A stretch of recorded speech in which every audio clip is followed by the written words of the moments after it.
Last Thursday, China announced new expanded export controls on rare earth minerals. Trump claims they came out of nowhere. Beijing says this was a response to Washington introducing a string of new restrictive measures just 20 days after their September trade talks in Madrid, including putting multiple Chinese entities on the entity list and special designated national list. In retaliation, Trump announced on Truth Social 100% tariffs in addition to any current tariff, plus export controls on critical software on China by November 1st. As a result, stock markets saw a loss of $2 trillion in a single day.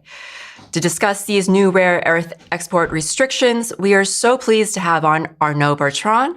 Arnaud is an entrepreneur and geopolitical analyst. He lived in China for 8 years and is now based in Malaysia. Arnaud, welcome to the China Report. Thank you, Amanda. Thank you for inviting me. Yeah, we're so honored to have you. I guess to get started, maybe could you give us an overview of the new regulations that China's Ministry of Commerce announced on Thursday? Correct me if I'm wrong, but it seems like with these new restrictions, China is really locking down its entire rare earth supply chain, an entire rare earth ecosystem, from mining to technology to even expertise and personnel. Yes, absolutely. So on Plus, it's not only rare earths, but it goes beyond to batteries or even what's called hard materials. So they made 4 announcements on Thursday, which I think is unprecedented. So there was the rare earths stuff, which is basically it's a bit of a mirror to what the US did with semiconductors. They say that it's sort of a dual use, which is the same justification that the US gave for semiconductors. We don't want to export advanced semiconductors to China because it can be used in their weapon industry and so on. China is basically, mirroring that with rare earths. We don't want to export rare earths specifically for dual use to the US. Basically, I mean it's to the whole world, but everyone knows that it targets the US.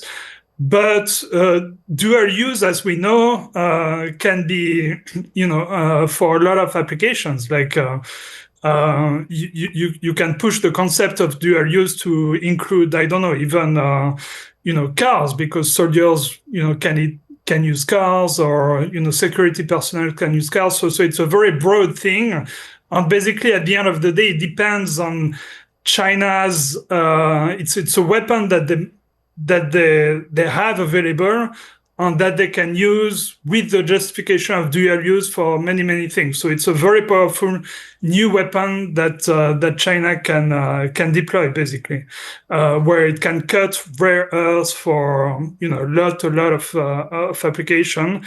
And on top of that,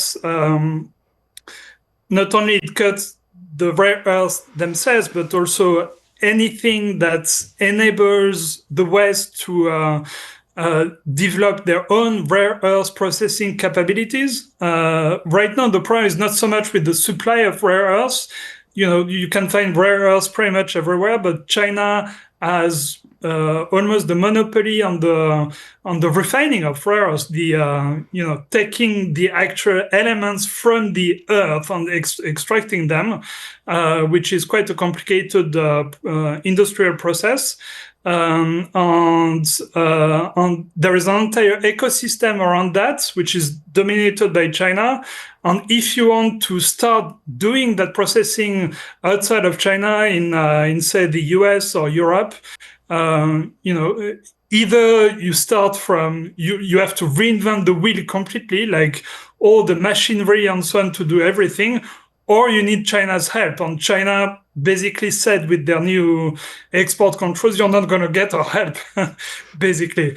So that's a second big restriction. And then there was what's called hard materials.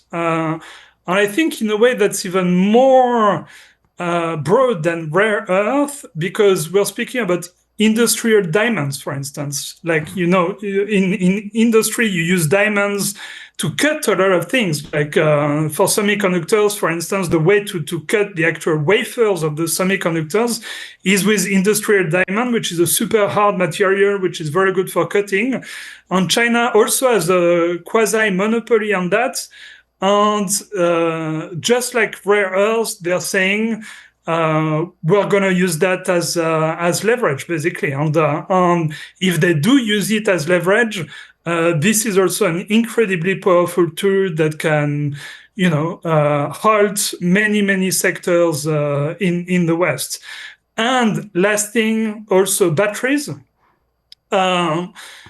And same thing for rare earths, not only the batteries themselves, but also the ways and knowledge to manufacture the batteries, which is also a very big deal because, batteries are used for so many things in today's life.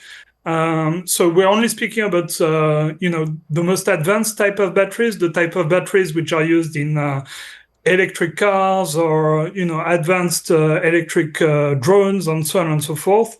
But still, again, this is a very powerful move. So basically, right now, if we take a step back and look at the broader picture, we're starting to see that the US has always used finance as a weapon in order to band other countries to their will, basically saying, if you don't do what we like, then your companies are going to be on the entity list, and they're not going to have access to the dollar, and therefore it's going to, they're going to go bankrupt.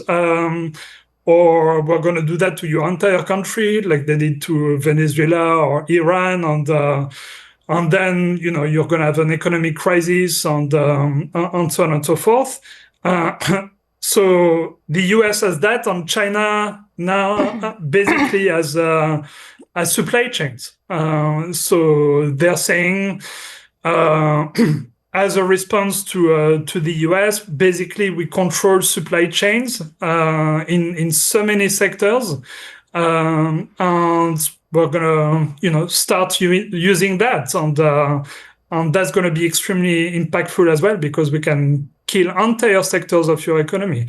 So it is a big deal. It's a very big deal. Yeah, I mean, you talk about killing entire sectors of the economy. There are two things that I immediately think about when you run down all of these new restrictions. The first is the AI industry in the US and how it's so reliant on these semiconductors that need rare earth minerals, and how AI is basically propping up the US economy at this point. AI companies are investing hundreds of billions of dollars into AI infrastructure and development, and other companies are spending billions on AI products, and it's basically driving the US economy forward.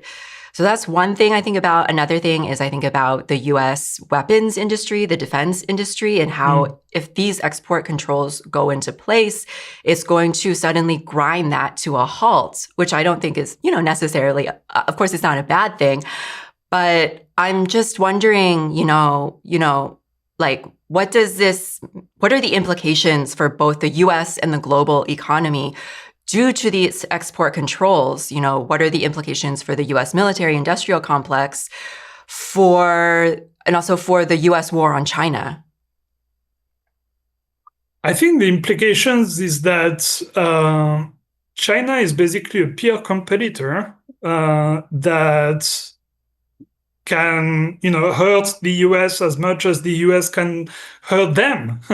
And so the consequence basically is that both countries are going to have to discuss and find some sort of understanding in order to coexist together, because they can both do immense damage to each other. And that's what a multipolar world means, really. A multipolar world means like our generation, we're really not used to that. We've never seen it before in our lifetimes, right? But concretely, that's what it is. It's a world where, contrary to what we've been used to, the US does not dictate the rules anymore. We don't live in a US-led global order, but we live in some sort of equilibrium that's always based on the leverage of the different poles. And so China is showing that it has a lot of leverage. The US still has a lot of leverage. And so, they're seeking an equilibrium right now. And I think, it is scary in a way, because there is always that threat there. And as we see, almost every day, there are some collateral victims of this. We just saw, for instance, that company in Holland, Xperia, that is part of that battle between the US and China, and is getting killed as a result. So there are definitely some scary aspects of that, but there is also, I think, over the long run, some positive aspect, because I studied quite a bit writings from when the world used to be multipolar, especially like around the 15th, 16th century. And I was surprised to see that a key characteristic of such a world was there was a genuine attempt between the poles, between the different civilizations and cultures, to understand each other. Because when you're in a unipolar world, and when basically whatever you say is the rule, and you can just submit others to your will, you have zero need to understand them. It doesn't matter if you understand them or not; they're gonna do what you want anyway. But when you can't do that, when they're just as powerful as you are, then it becomes very crucial to understand them in order to be able to reach some sort of deal, some sort of equilibrium with them. And so I think that bit by bit, maybe I'm being quite idealistic, but I think we're starting to see some of that. Bit by bit, we're going to see a world where there is more emphasis on understanding each other rather than the type of basic supremacy, even cultural supremacy that we've seen in the past. Mm. You mentioned a couple minutes ago the situation with Nexperia and the government takeover of the Chinese-owned semiconductor company. I was wondering if you could talk a little bit more about that and how it fits into this overall trade war.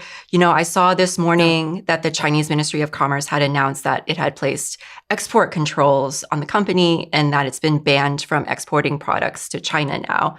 So can you talk a little bit about that and how, I saw in your post this morning, you described Europe as being a battleground for this trade war between the US and China. So if you could talk a little bit about that too. Yeah, so this case, Nexperia, is a perfect example of what's going on. So basically, there is this Dutch company, Nexperia, that was bought by a Chinese company a few years back. And that Chinese company was put on the entity list. So the American list that sanctions you basically and forbids you to trade in dollar and so on and so forth. But to date, the rule was such that a company could be on the entity list, but its subsidiaries, so the company that other companies that it owned, were not also put on the entity list. So even though the Chinese parent company was on the entity list, Nexperia, the Dutch company owned by that Chinese company could still, do business as usual. And that's what the Trump administration just changed. And the reason why the Chinese rolled out those rare earth export controls, because the Trump administration said, as soon as your parent company is on the entity list, you automatically are on it as well. If the parent company owns more than 50% of your shares, so it's the so-called 50% rule. And what that meant for Xperia, that European company, which is a major European company, it's 14,000 employees. It makes I think in the billions of semiconductors a year. I mean, so it's a big business. What that meant was that business would be killed, because if you can't use the dollar, if you're on the entity list, it's for a European company, it's a death warrant. Less so for a Chinese company, because they have an entire financial ecosystem to circumvent that. They're quite resilient in that regard. That's why Huawei managed to survive and so on and so forth. But Europe doesn't have that. Like if you're they have zero protection. If you're put on the entity list, you die as a business. And that's what pushed the Dutch government, basically on order of the Americans told the Dutch, if you basically seize control of the company away from the Chinese owners, so if you effectively steal the company away from the Chinese company, then you won't be on the entity list anymore. That Xperia won't be on the entity list. And that's exactly what the Dutch did. And that's what we discovered, I think it was this weekend. There was this news in all the newspaper that the Dutch government had effectively stolen Xperia from the Chinese ownership. And I'm not even exaggerating when I say stolen, because they took all the shares of the company, they put it in an escrow account, so the Chinese owners can't touch the shares anymore. They fired the Chinese CEO of the company, and they put a new director on the board with full control. So to me, when you look at companies' governance, that's basically theft of a company. And like you said, the Chinese response to that, which just came, I think, today, today Chinese time at least, was to say, well, since you stole the company from us, then Xperia doesn't have access to China's supply chains anymore. So you can't, get anything from China in order to make your semiconductors, which is also a death warrant for the company. So, no matter what happens, Xperia was going to die, basically. And that's the position of Europe today. So if it doesn't comply with the Americans, then it is put on the entity list and it's dead.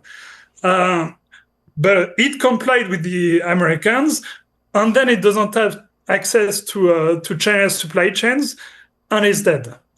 So that's the situation that I was posting about on Twitter today, showing that Europe is a battleground for the war the economic war between the US and China. And the especially sad situation is, you have that expression, if you're not at the table, you're on the menu.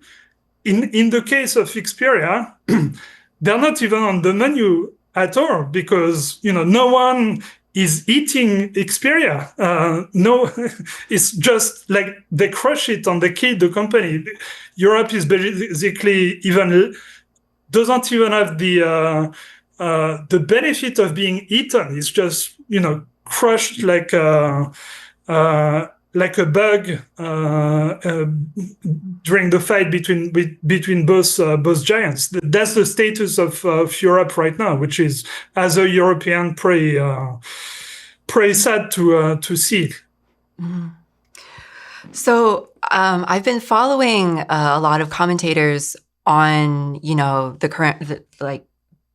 current trade war and like these new rare earth restrictions. And a lot of mainstream commentators are saying that the U.S. has the upper hand here because the U.S. market, China needs the U.S. market to export to. But I'm sure you saw this new CNBC article that came out on Sunday, which reported that China beat economists' expectations and that exports were increasing at the fastest pace in 6 months and imports rising at the fastest pace since April of 2024. So compared to a year ago, exports in China grew by 8.3% and imports grew by 7.4% in September. So this despite China's exports to the US falling by 27% in the same time period, while imports declined by 16%. Which all begs the question, who really has the leverage here in this trade war? And does China really need the US market? So, first of all, I think the figures on decreasing exports from China to the US are always a bit misleading, because what's happening is that if you look at the curve, exports to the US are decreasing, but exports to third countries are increasing a lot. And often what the third countries do is they take Chinese products, they work a tiny bit on it, like adding a screw here or there, and then they sell it to the US, which is actually legal to do. Like, for instance, if you take a Chinese product, import it to Malaysia, just put 2 screws in it, that's it.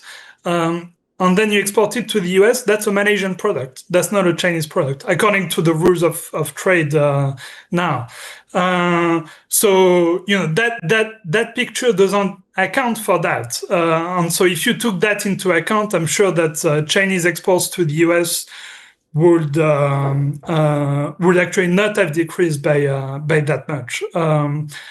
And also, if you look, first of all, the Chinese economy overall is way less dependent on exports than what most people assume. They are quite dependent on exports. I think I don't have the exact figure in mind, but it's of the order of between 25 and 30% of the GDP. But it's way less than Europe, for instance. Europe is much more dependent on exports than China, which is a bit counterintuitive. Not many people know that. And exports to the US in particular is something of the order of 2% of Chinese GDP from memory. So very little dependence on that. What's really growing is Chinese exports, to Europe. They're exporting much more to Europe. I think the latest figures are like plus 15 or 16% year on year, and to the global south, in particular, everything related to green energy, electric vehicle, and so on. That's very, very big. If you look, an incredible figure is that 87% of new energy projects in the global south are based on renewables, so solar, wind, and so on. Of course, you have only one country that supplies those, which is China, which now has a dominant market share in this. So overall, I would say that China is not in a bad situation at all.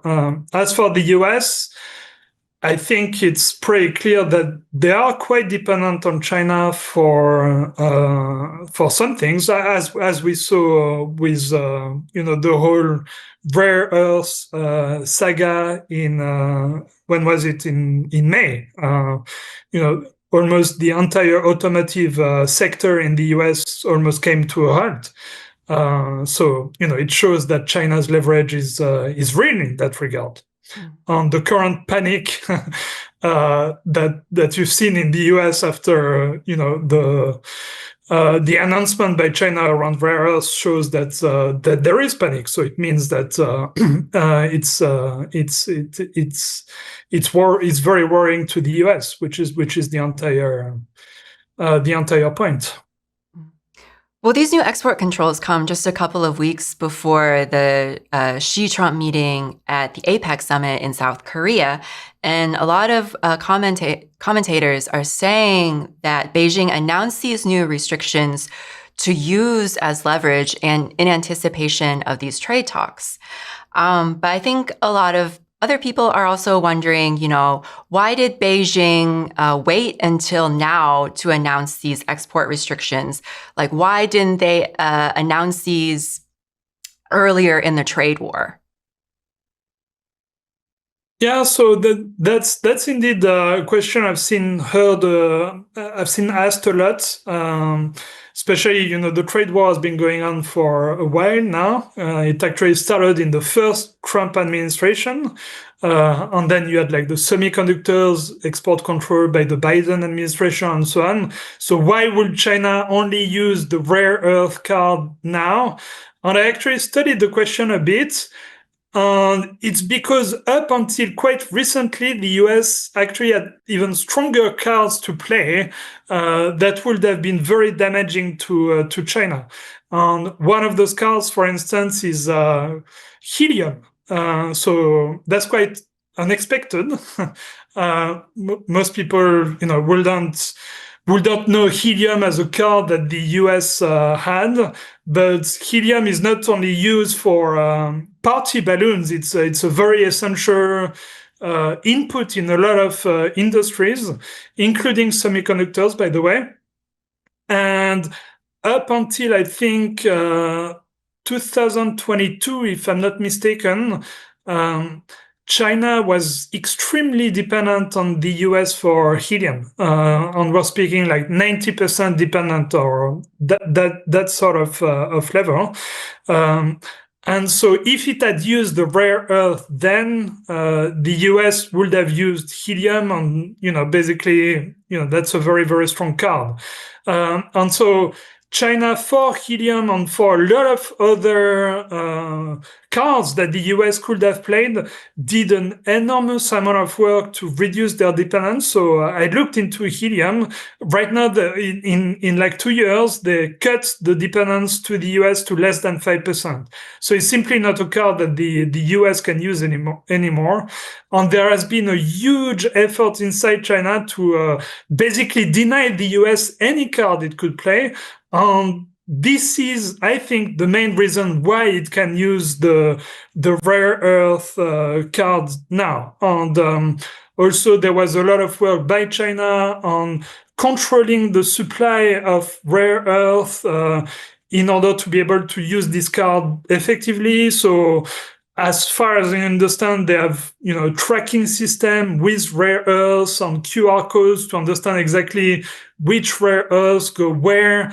So, they've planned this for years, and they did like whole of society work basically to make this happen. So, they're very patient and extremely strategic. This was not, a spur of the moment move. This was something that was really planned for years. No, I mean, I think that really speaks to China's long-term vision and decades of strategic planning, that they were able to identify something like helium or rare earths, identify these vulnerabilities and choke points ahead of time. Yeah. And, take the time to build alternative technology, alternative infrastructure to make sure that they weren't like too dependent on the US or too vulnerable to the US, And it's not just like helium or rare earths, Belt and Road is another example of this. The way that they, wanted to, they saw this vulnerability, like having all of their oil imports coming through this maritime trade route that's like dominated by the US military, in which, the US, if they wanted to, they could just blockade these naval ships carrying oil to China, and that would like create escalate a war situation, right? So I think about that, whereas like capitalist countries like the US, so they don't have that kind of long-term vision. They're just like chasing higher and higher profits. So I guess I'm curious, you know, you lived in China for 8 years. You know, can you speak a little bit more to this like kind of strategic central planning in China versus what we typically see in the US or Europe? I think there is a hierarchy of strategic planning. I think the Chinese are definitely up there. They plan. They love plans, and I mean, you know, every 5 years you have the 5-year plan, and you know, you had Made in China 2025. You have all sorts of plan all the time. That's basically Chinese governance. It's all about long-term planning. And even if you look, you know, historically, there is in China's even, you know, 100 school of thinking 2,500 years ago, there was a lot of that already. So it's very deep in the Chinese mindset to be extremely strategic. So that's very, very important in the governance of the country. I think the US are actually not that bad. I think you always need to differentiate between politicians who are like completely all over the place and just say, you know, whatever goes through their mind. They're basically marketing tools, and the deep state. And I think the deep state is quite strategic when you read like, you know, RAND reports, for instance. I don't know if you pronounce it RAND, RAND. Yeah, RAND. You know, that's quite strategic. You've got to give them some credit for that. Either strategic often, but strategic. And the Europeans, us, we are not strategic at all. You know, we are basically, you know, we were thinking we were living in Disneyland during like the past 30, 40 years when we were actually living in Jurassic Park, and we didn't know it. So that's basically the mindset in Europe. We thought, you know, we lived in at the end of history, and everything was going to be fine, and everyone was friend. It was all about free trade and so on, but we didn't understand, you know, the deeper dynamic that this was due to U.S. unipolar status and fundamentally U.S. violence, its ability to use violence to keep that status. You know, that got challenged, and now it has peer competitors, and that's gone, and we're like sort of rediscovering reality when we should have never forgotten it.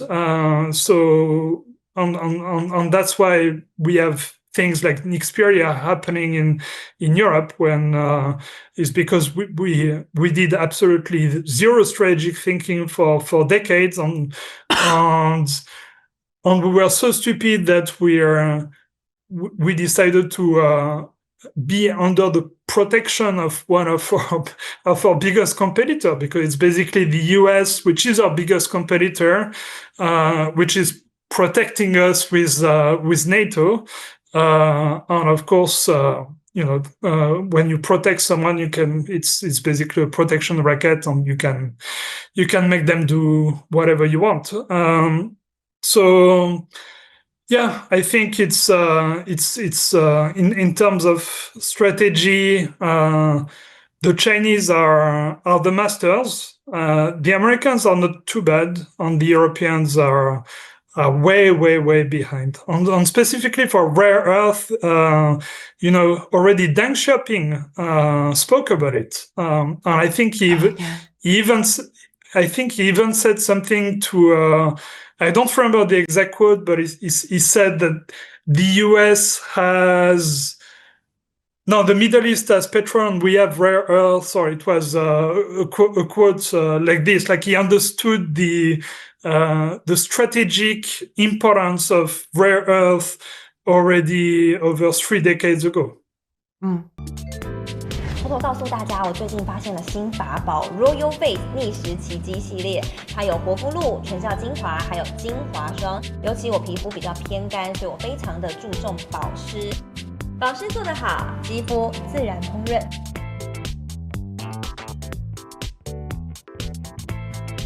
提亮肤色更年轻，抚平皱纹超有感，而且气色变好。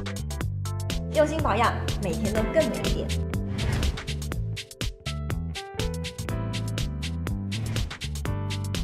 美吧。